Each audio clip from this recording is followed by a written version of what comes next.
The air tasted like high-octane jet fuel and wet copper. Sergeant Maddox didn't need to see the flames to know the bird was gone. The sickening, ripping sound of the rotor blades catching the canopy, followed by the terrifying silence of the engines dying, was enough. He was slammed against a massive ironwood trunk, the impact stealing his breath and knocking his M16 spinning into the mud. When his vision cleared, the world was a jagged, chaotic symphony of screams, distant NVA automatic fire, and the frantic buzz of insects drawn to the fresh blood mixing with the rainwater. This wasn't a landing, it was an impact crater carved into the hillside of the A Shao Valley, 10 clicks past the understood line of safety. Maddox scrambled, ignoring the hot, tearing pain in his shoulder. The extraction team, Bravo 7-1, had been hit hard and fast by something they hadn't seen coming. A coordinated heavy machine gun nest placed perfectly high on the ridge. Now, there were no flares, no friendly chatter, just the damp, oppressive green pressing in. Maddox spotted Specialist Ramirez first, dragging the unconscious pilot away from the smoking wreckage. Ramirez, the squad medic, was pale but operating on pure adrenaline, his helmet knocked sideways. Then there was Cooper, the new kid, crouched behind a shattered log, firing his rifle in short, desperate bursts at nothing visible, the sound echoing hollowly. His eyes were wide and milky with shock. Finally, there was Ghost Riley, the point man, already 5 yards into the darkness, blending with the shadows like a stain. Riley didn't look scared. He looked annoyed. He gave Maddox the low sign, 4 fingers up. For men. That was the extent of the survivors from a reinforced squad of 16. Maddox moved toward the wreck, the heat licking at his face, pulling Ramirez back. Leave it. We're ghosts now, Ram. They know we're here, and they know we're few. Get Cooper. The priority shifted instantly from rescue to pure, primal survival. They had been isolated, stripped of communication, and marooned in a place where every route was a potential trap and every shadow held a rifle. The NVA's hunting horns began to sound. Not loud, but rhythmic, designed to communicate position and instill panic. The sound was like a hammer tapping on the inside of Maddox's skull. Riley waited for them, leaning against a tree, his face slick with sweat. He pointed silently downhill, away from the immediate fire zone, toward the dense triple canopy jungle that promised darkness, but also promised deeper solitude. The first 30 seconds were panic. The next 30 were the cold, hard realization that they were going to have to outrun the finest trackers in Southeast Asia with broken gear and less than a canteen of water between them, all while moving through a hostile, suffocating environment that swallowed light and hope whole. The jungle wasn't just cover. It was an active participant in the war, rooting for the side that knew how to breathe its humid air. They ran until the smell of burning metal was replaced by the cloying scent of mold and decaying vegetation, finally collapsing into a hollow beneath the impossibly gnarled roots of a banyan tree that offered temporary, albeit shallow, concealment. The initial adrenaline rush was replaced by crushing exhaustion and the biting realization of their predicament. Maddox, checking his shoulder, found the skin was merely bruised, but the muscle felt like rope. He looked at his 3 remaining men, all breathing raggedly, their faces reflecting the horror of the crash. Inventory, Maddox whispered, his voice raw. Ramirez, meticulous even in despair, laid out their meager haul. 3 M16s, 2 full magazines for Maddox and Riley, 2 partially used for Ramirez and Cooper, a few fragmentation grenades. The radio, a smoking, bent piece of plastic and wire. Useless. Food, 3 packs of C rations, split between the 4 of them, maybe 1 meal each. Water, 1 canteen full, 1 half full. Less than half a gallon, Ramirez reported, his voice heavy with the gravity of the number. Cooper stared at his rifle, his youthful face stripped of all its former confidence. He was bleeding from a shallow gash on his forearm, sustained during the chaotic extraction from the wreck. Ramirez efficiently cleaned and dressed it with a piece of torn fatigues, maintaining clinical detachment. Riley, meanwhile, hadn't participated in the inventory. He was facing outwards, his back pressed against the root system, his head cocked slightly. He wasn't listening for the sounds of pursuit. He was listening for the lack of sound. The jungle was supposed to be loud, the constant hum of cicadas, the drip of water, the screech of monkeys. Now, the space around them was abnormally quiet, a sign the wildlife had been spooked, or worse, had adapted to silence because something dangerous was near. Maddox understood Riley's silence. Riley was their early warning system, a man who seemed to communicate with the forest on a frequency the rest of them couldn't hear. "Riley," Maddox asked softly. Riley held up a single index finger. "Wait." 10 minutes crawled by, measured only by the rhythmic throbbing in Maddox's head.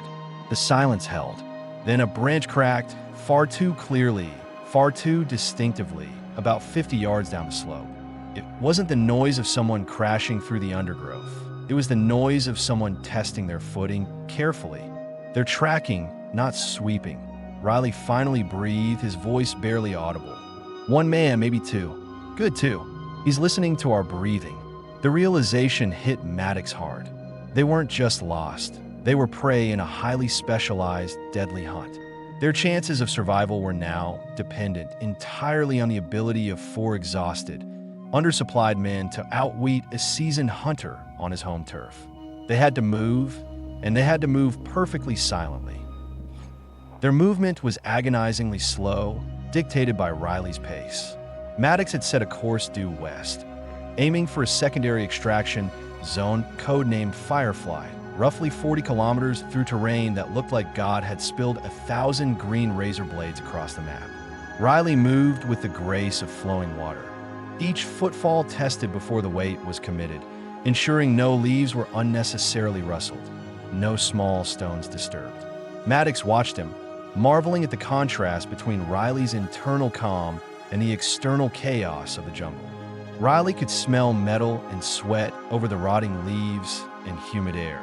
By mid-morning, the triple canopy blocked nearly all light, leaving them in a perpetual, stifling twilight. The air was thick and heavy, like trying to breathe underwater. Cooper, still nursing his idealism-shattered ego, struggled the most. He kept snagging his gear on vines and tripping over exposed roots, the subtle noise like thunder in the enforced silence. Maddox had to stop and physically adjust Cooper's pack and webbing, tightening straps and securing loose canteen covers. "You make noise, Cooper," Maddox hissed into his ear. "You kill us all. Understand? We move like water, not like falling rocks." Cooper merely nodded, his eyes fixed on the back of Ramirez's neck. Around noon, Riley stopped abruptly, holding up his fist. He knelt down and pointed at the soft, muddy earth near a small stream bed. Maddox and Ramirez crawled closer. There, barely visible to the untrained eye, was a disturbance. Not a clear footprint, but a careful displacement of moss and 2 perfectly aligned stones. "He passed here maybe an hour ago," Riley whispered, tracing the subtle line with his finger. "Moving fast, but not reckless.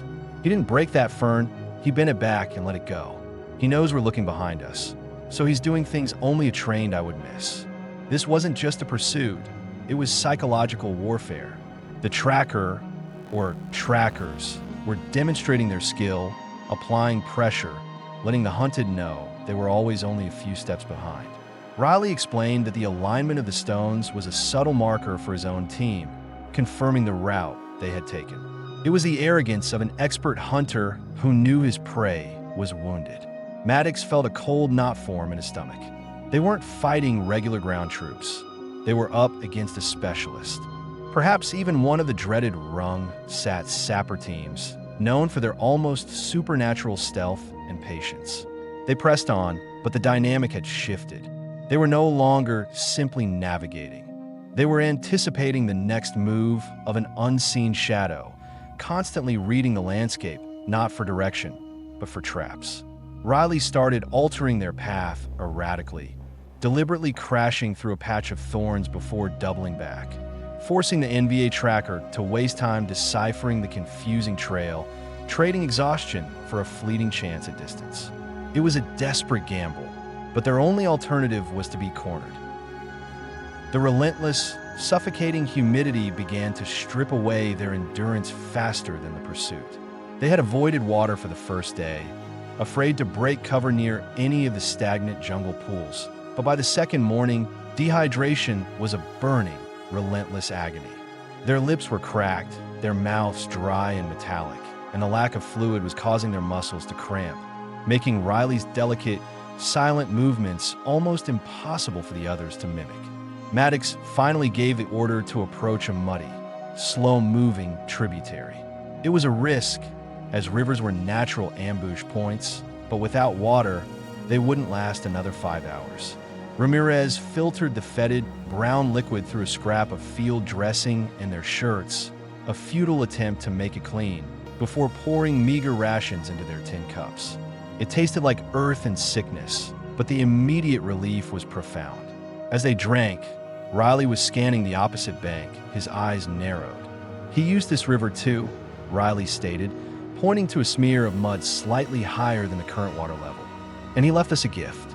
Maddox followed Riley's gaze. Nestled into the roots of a half-submerged tree, they saw it, a small, crudely carved wooden idol, painted red and tied with thin, black wire. It wasn't a religious item. It was a psychological marker, specifically designed to unnerve superstitious American troops. It screamed, "I saw you approach, I waited, and I left this here knowing you were watching." But there was a more physical threat woven into the marker. As Riley pulled the idol out, they realized the black wire was a trip hazard, meticulously strung just above the water level, designed to snag a boot and send the soldier stumbling into the deeper, faster currents. This wasn't just tracking, it was baiting. The hunter wasn't just following. He was playing with them, forcing them into exhaustion, waiting for the inevitable mistake. Cooper, watching the display of malice, finally broke his silence, his voice tight with rising panic. "Maddox, we can't keep going like this. We're moving in circles. We need to fight, or we need to rest. We rest, we die, Cooper. We fight, we die faster," Maddox retorted, his voice low and firm. "We keep moving. We trade time for life. Every step we take, we're forcing him to work harder." The river crossing itself was treacherous. A sudden monsoonal squall burst overhead, turning the stream into a raging, opaque torrent within minutes. They had to cross immediately or be pinned down for hours. The four men linked arms, using the collective weight to fight the current, the water pulling at their packs and weapons, threatening to drag them under. Cooper slipped, plunging his entire body beneath the muddy flow. Maddox yanked him violently back up, spitting river water from his mouth. When they finally clawed their way onto the far bank, drenched and shivering despite the heat, the NVA horns sounded again, closer this time. They had lost ground, and the hunter knew exactly where they had emerged. The relentless pressure drove them further into the mountainous spine of the jungle. As the third day dawned, marked by a dense, pervasive fog that clung to the leaves and intensified the already crushing gloom, they stumbled upon an unexpected geological feature, a massive limestone karst formation, riddled with cave entrances and heavily camouflaged tunnel openings. This was clearly part of a larger NVA base network, but it offered two things they desperately needed: vertical cover and a potential shortcut. Riley recognized the risk immediately. Tunnels are suicide, Maddox. They own them. They're wired tight. Going around this formation will take us another day and a half, through open savanna at the base. We don't have the water, Riley.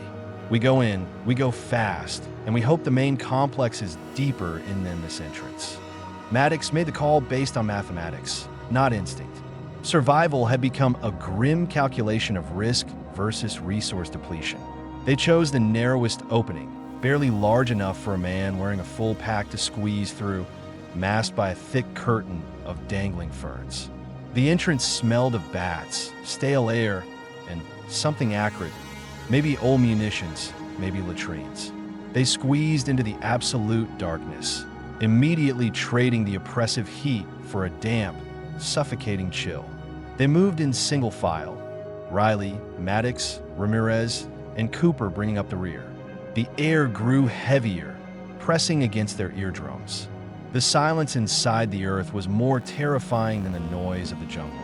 Every shuffle of a boot, every labored breath was magnified tenfold. Maddox thought about the men who had built this labyrinth, who lived and fought in this claustrophobic darkness, and he felt a profound sense of awe and dread. He realized that this war was fundamentally different from any waged before.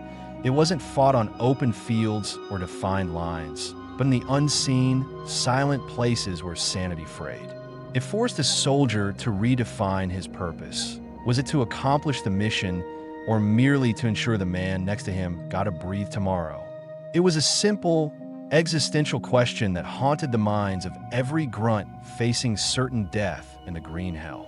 When every instinct screams run, when you know statistically the odds are zero, what is the single memory or bond that forces you to stand and fight for another man, to risk everything just so he can take another step? Take a moment to think about that profound commitment to brotherhood and share your thoughts in the comments below. For Maddox, it was the memory of Riley covering his retreat in a previous operation, taking shrapnel meant for him. That unspoken debt was the only compass point that mattered now, deep beneath the earth.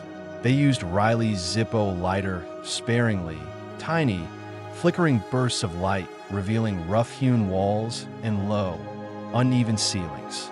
The darkness was so thick it felt tangible, like wet velvet pressing against their eyeballs. After maybe 100 yards, Riley stopped, holding the Zippo aloft for a moment. They could see a small stack of discarded bamboo supports and old, rusted oil cans. The tunnel was active, but perhaps only occasionally trafficked. They kept pushing deeper, hoping to emerge on the far side of the karst formation before the NVA tracker could catch up to their entry point. The journey through the darkness was a slow, agonizing crawl. The tunnels were not uniform. They twisted and dropped suddenly, sometimes forcing them to move on hands and knees through cold, stagnant puddles. The air quality deteriorated rapidly, growing heavy with the smell of mold and metallic dust. Ramirez, usually stoic, began to exhibit visible signs of stress, his breathing becoming shallow and quick. Claustrophobia was a weapon in this environment, turning the very walls into hostile, pressing enemies. Maddox kept his M16 pointed forward. Though he knew the sound of a shot inside this confined space would deafen and disorient them more than the enemy. The constant threat wasn't men, but the unseen engineering marvels of the Viet Cong. Every step was tentative, searching for tripwires, pressure plates, or pits hidden by loose straw. Riley, moving in front, seemed to navigate by instinct alone, his hands sweeping the air and ground ahead of him like a blind man reading Braille. Half an hour into the passage, Riley stopped, rigid. He didn't speak, but gently raised his arm, freezing the column. Maddox crawled forward, feeling the cold, damp rock against his cheek. Riley pointed the Zippo low. Just above the mud floor, stretched taut between two small wooden pegs, was a length of fishing line, a hair trigger for a hand grenade, or a spike trap concealed just around the corner. It was too expertly placed to be random. The tracker had either anticipated their move or had someone stationed inside. Ramirez, swallowing hard, took over. The medic was also the designated demolitions man. He laid on his belly, his breath steaming slightly in the damp air, and carefully pulled his field knife. His hands, usually so steady when bandaging wounds, trembled slightly, not from fear but from the immense concentration required. The line was almost invisible. He spent 5 minutes working, his face inches from the wire, cutting the line not with a yank, but with a slow, grinding pressure until the synthetic material snapped with a tiny, nearly inaudible ping. Adrenaline surged through the four men, electric and cold. They knew they had only narrowly escaped a devastating ambush that would have sealed the tunnel entrance, burying them alive. The incident, however, served as a grim confirmation. The hunter was not only close, but he was prepared to sacrifice his own defenses to stop them. They accelerated their pace, now moving with a feverish desperation that risked noise. The tunnel system began to trend upwards, and a faint, blessed glimmer of natural light appeared ahead. A circular opening, framed by vines and roots, the size of a manhole cover. Freedom was tantalizingly close, but they knew the tracker would be watching that exit, waiting for their exhausted bodies to crawl back into the light. Emerging from the earth felt like a rebirth, though they were covered head to toe in red mud and dust. They had gained precious distance, bypassing miles of difficult terrain, but they were mentally fractured. The sun, now high overhead, felt harsh and unforgiving after the absolute blackness of the tunnels. They found cover quickly in a cluster of dense, sharp razor grass that sliced at their exposed skin but offered excellent concealment. They needed to rest, even for just an hour. Maddox watched his men as they settled. Cooper was sobbing silently, his head resting on his knees, the tunnel experience having finally broken his composure. Ramirez sat apart, cleaning his rifle with meticulous, robotic movements, avoiding eye contact. Riley, however, was scanning the tree line, his eyes moving with restless intensity. Maddox knew Riley needed no rest. His true sanctuary was vigilance. Maddox pulled out the last remaining C-ration tin, a can of cold ham and lima beans, and divided it into 4 meager portions. The silence was broken only by the sound of metal scraping against metal. "We made a noise back there," Maddox finally said, breaking the oppressive quiet, addressing Ramirez. "When you cut the wire, we bought time, but he heard it. He knows we came out." Ramirez nodded, his gaze still fixed on his rifle barrel. "He's patient. He won't rush us now. He'll wait for us to move into open ground again." Maddox decided to use the brief respite not for sleep, but for painful truth. He turned to Riley. "The rendezvous is still 20 clicks. We'll be out of water by the end of the day.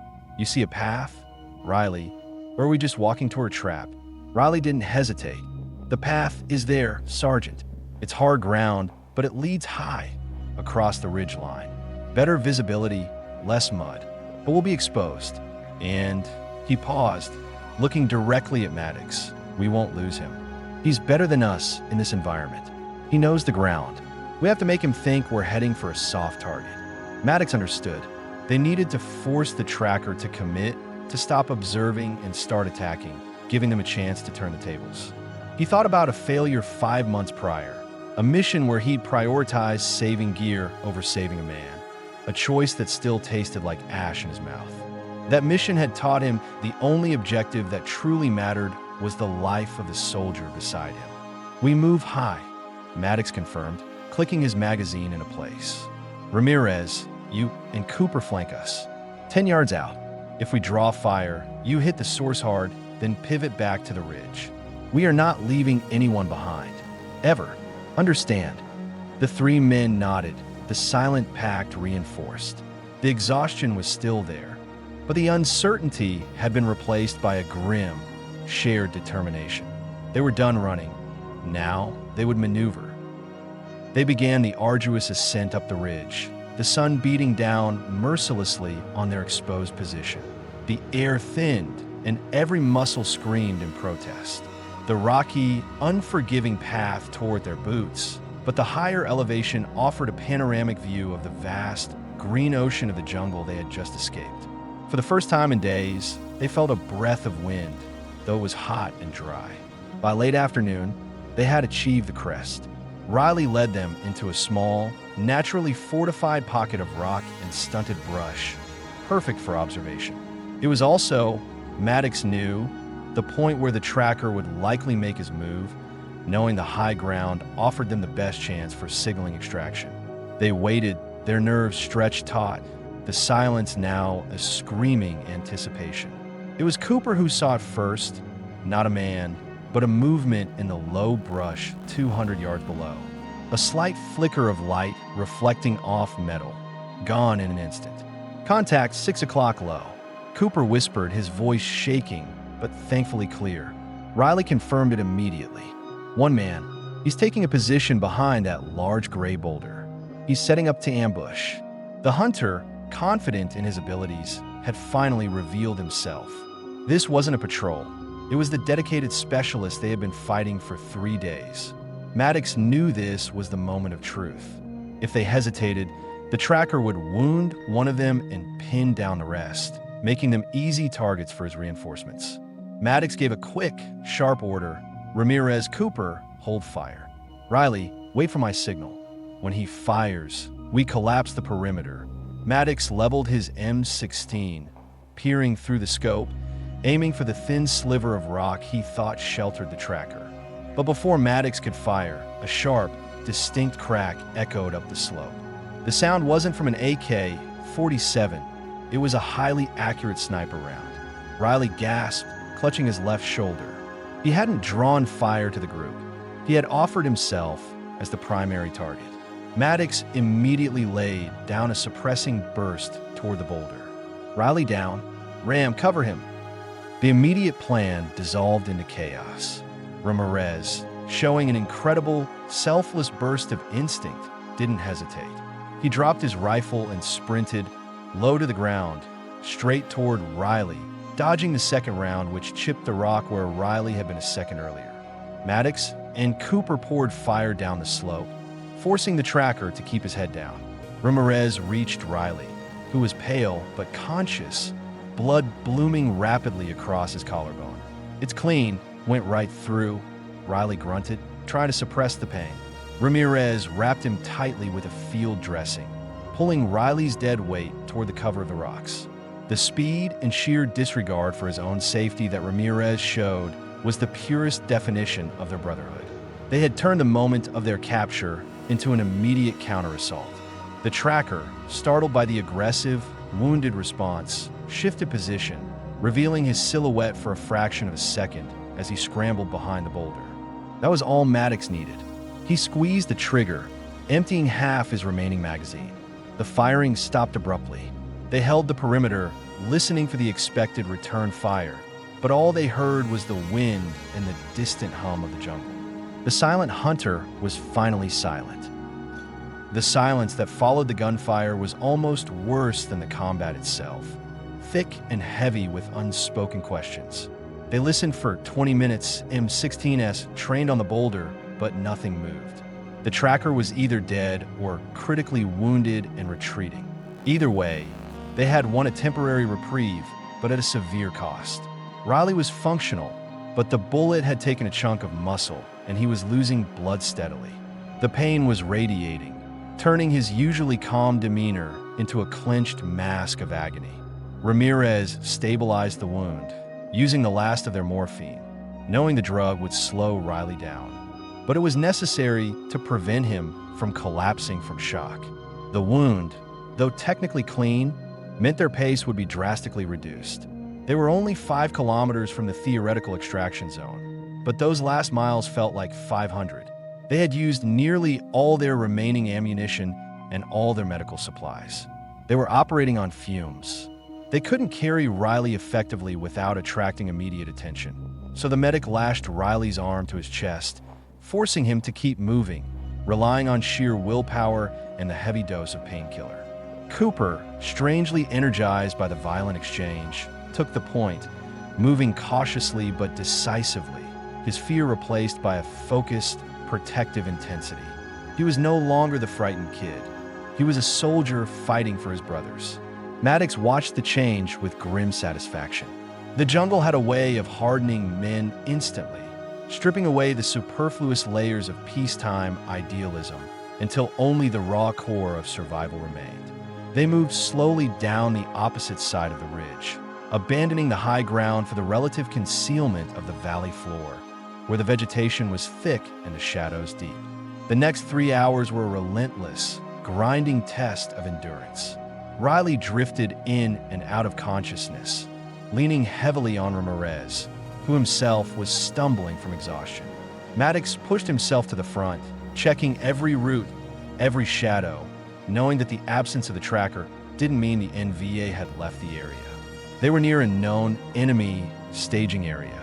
As dusk approached, tinting the jungle in deep, terrifying shades of violet and black, they reached the coordinates for Firefly, the secondary extraction zone. It was a small, flat clearing, choked with weeds and secondary growth, clearly in use for weeks, maybe months.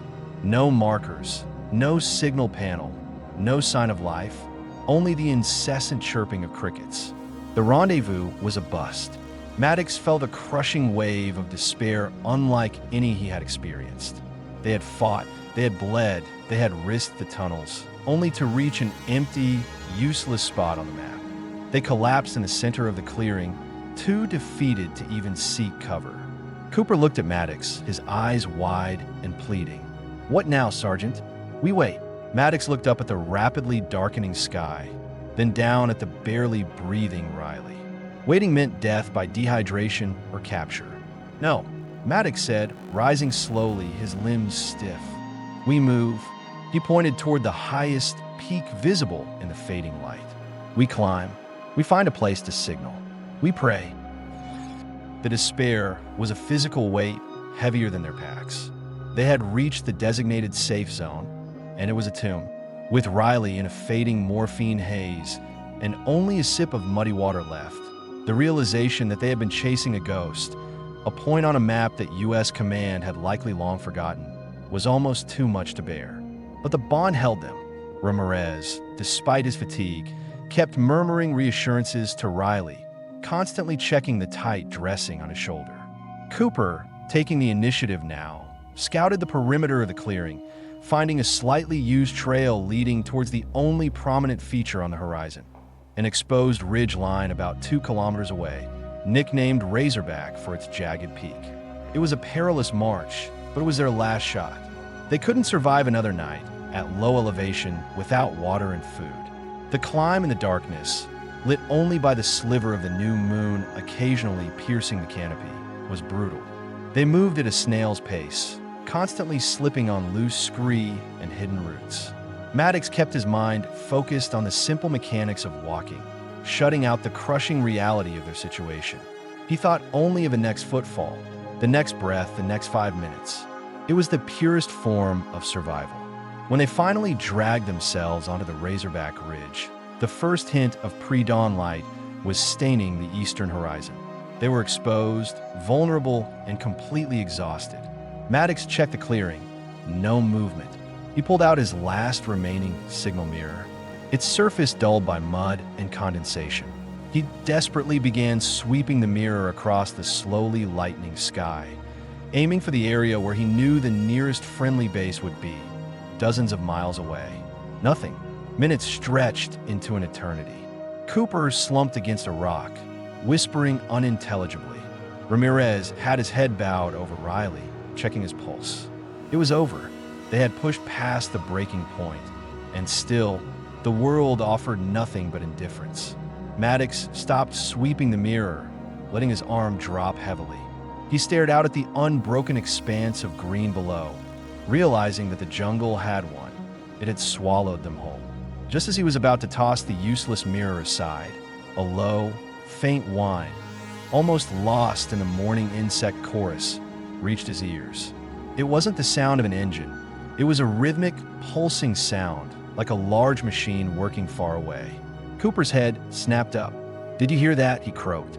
Maddox waited, his heart hammering against his ribs, praying the sound wasn't just blood rushing in his ears. Then Cooper pointed, trembling, toward a high, distant cloud bank. "There!" he yelled, his voice rough with emotion. A tiny, almost imperceptible spark of light flashed back at them, perfectly timed, signaling acknowledgement. It was a countersweep, a signal mirror confirming that someone, somewhere, had seen Maddox's desperate flash. They were seen. They were not alone. The sheer, overwhelming relief knocked the breath out of Maddox. He slumped back against the rock, tears burning his eyes, the first time he had cried since he was a boy.